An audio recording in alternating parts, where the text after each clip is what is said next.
Probably the most amazing piece of technology that we have to tackle obesity, diabetes, cardiovascular disease, certain types of cancer, you name it. If it's a huge problem that's in this country, I can probably fix it with this technology. So what I'm going to talk to you about today, it's not a pill, it's not a procedure. It's actually been around for over 250,000 years. Of course, it's cooking. I'd be lying to you if I told you I was always a nutrition expert, and I'd certainly be lying if I said I always ate healthy. I grew up a chubby kid with a lot of bad haircuts. I ate a lot of bad food whenever I wanted, whatever I wanted. Grandma's molasses cookies, mac and cheese, and my signature dish was 2 Eggo waffles, and sandwiched between them was bologna and peanut butter. Yeah. It was a tough upbringing.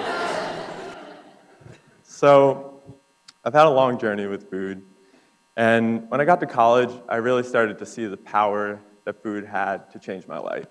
So I started eating healthier, I felt better, I was more physically fit, I was more confident, and I was more mentally well off. So today, here I am, a medical student who loves running, marathons, and eats mostly fruits and vegetables.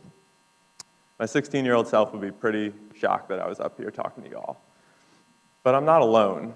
In the US, over 70% of people are overweight or obese. 30 million people are suffering with a diagnosis of diabetes, and another 80 million people in the US are at high risk of developing diabetes. 1 in 4 deaths in the US is attributable to heart disease. These numbers are pretty staggering, and they're pretty scary, but in my eyes, they're really an opportunity for progress. Despite the fact that diet has been identified as the single most significant risk factor for disability and premature death in the US, in medical schools, we only get less than 20 hours of nutrition education throughout 4 years. That's like the same number of lectures we get in a week. You know, it's not that we don't know what to do. We all know the makeup of a healthy diet. It's fruits, vegetables, whole grains, legumes. As food author Michael Pollan put it, eat food, not too much, mostly plants. Evidence in top medical journals really supports this.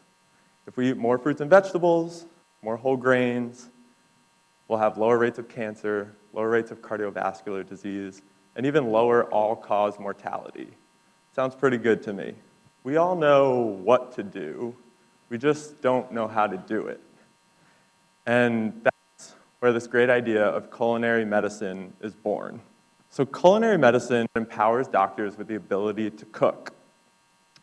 Rather than having us sit through boring, monotonous lectures about individual nutrients and biochemistry of food, culinary medicine puts doctors in the kitchen and actually gives them hands-on experience cooking.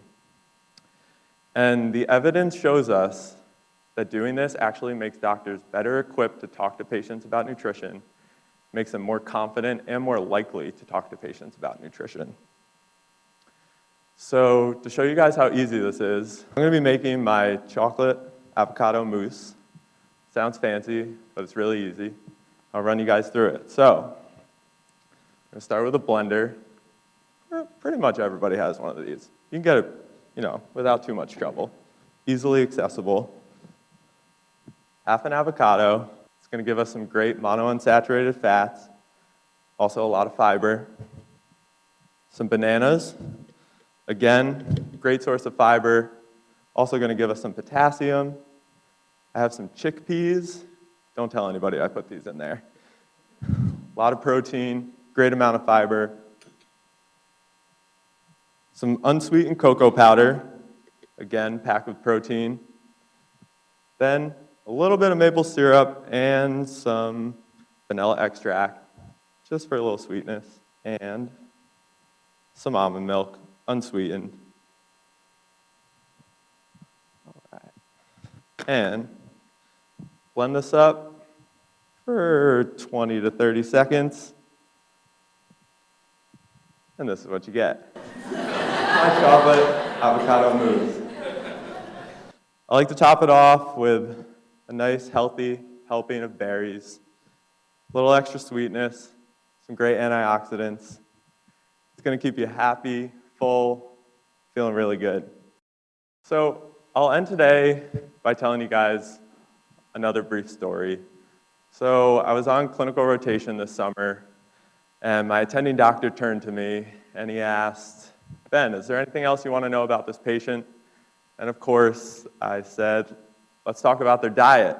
Well, my attending doctor looked at me and he said, "That is the most boring idea I've ever heard." And while he said that, he was scarfing down a bacon, egg, and cheese, and he followed it up with a cinnamon bun. It was an interesting morning. So clearly, we have a long way to go in medicine in terms of our attitudes and knowledge about nutrition. But I'm really optimistic about this idea of culinary medicine. Rather than teaching doctors about the minutia of nutritional biochemistry, we need to give them practical skills that they can actually use when talking to patients. So let's teach our doctors how to cook. Thank you all so much, and tell your doctor to get cooking.